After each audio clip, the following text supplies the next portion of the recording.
Hey Bart, so these are the 8345s that I got like 18 of. Open them up.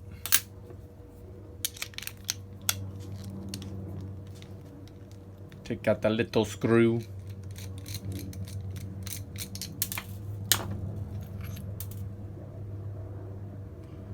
Core falls out.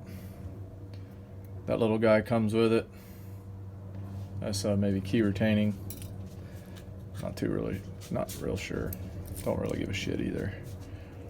But see this little slot? That's for the quick rekeying slot. You just gotta press this guy in. So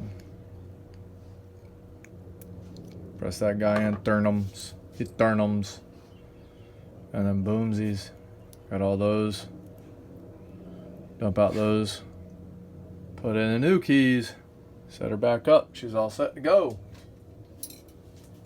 So that's kind of what my day might be. Rekeying some locks. Peace out, homie.